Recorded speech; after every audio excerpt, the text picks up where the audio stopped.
আসসালামু আলাইকুম বন্ধুরা, আশা করি আপনারা সবাই ভালো আছেন এবং সুস্থ আছেন। দাম শুনে অবাক। আসলে দাম শুনে অবাক হওয়ার কারণ হচ্ছে যে প্রাইস বললো এটা আসলে শুনে আমি নিজে অবাক। আর এটা হাস্যকর একটা প্রাইস বলা যায়। এই প্রাইসে আসলে এই বাইকটি কেন ক্রয় করবেন? আপনার হাতে তো অনেক অপশন আছে এই প্রাইসে বাইক ক্রয় করার। তো বর্তমান বাজার মূল্য কত চলতেছে R15B3 ইন্দোনেশিয়ান ব্ল্যাক কালার, সেটা আজকের ভিডিওতে বলে দিচ্ছি।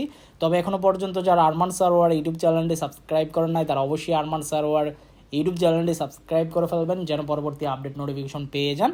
বন্ধুরা, ইয়ামা R15B3 ইন্দোনেশিয়ান ব্ল্যাক কালার এই বাইকের performance, build quality, braking system, engine performance overall too good. But price যেটা, এই প্রাইসে আসলে এই বাইকটি ক্রয় করার কোনো মানে হয় না।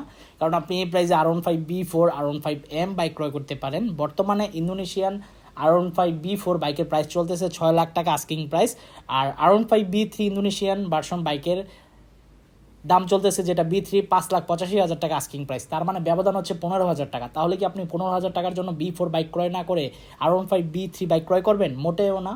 অবশ্যই আপডেট ভার্সন ক্রয় করবেন। তাছাড়া আরও কম দামে 5,60,000 65,000 টাকা দিয়ে সিলভার R15M কুইক শিফটার বাইকটি ক্রয় করতে পারতেছেন। এছাড়া আরও কম প্রাইসে 5,50,000 টাকা দিয়ে আপনি বাইক ক্রয় করতে পারতেছেন R15B4 BS7 ইন্ডিয়ান ভার্সন বাইকটি। এছাড়া আরও কম দামে বাইক ক্রয় করতে পারতেছেন GPX ডেমন, CF মোটো, রয়্যাল এনফিল্ড 350cc বাইকগুলা। তাহলে আপনি কেন R15B3 ইন্দোনেশিয়ান ব্ল্যাক কালার বাইকটি ক্রয় করবেন?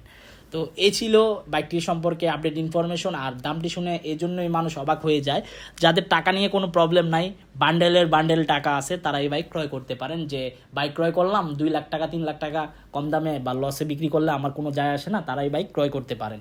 তো এই ছিল ইন্দোনেশিয়ান R15B3 ব্ল্যাক কালার বাইকটি সম্পর্কে আপডেট ইনফরমেশন। আই হোপ আজকের ভিডিওটি আপনাদের ভালো লাগছে। যদি আজকের ভিডিওটি ভালো লেগে থাকে তাহলে অবশ্যই লাইক বাটনে লাইক দিয়ে দিবেন। দেখা হবে ইনশাল্লাহ পরবর্তী ভিডিওতে। সবাইকে অসংখ্য ধন্যবাদ ভিডিওটি প্রথম থেকে শেষ পর্যন্ত দেখার জন্য এবং আল্লাহ হাফেজ।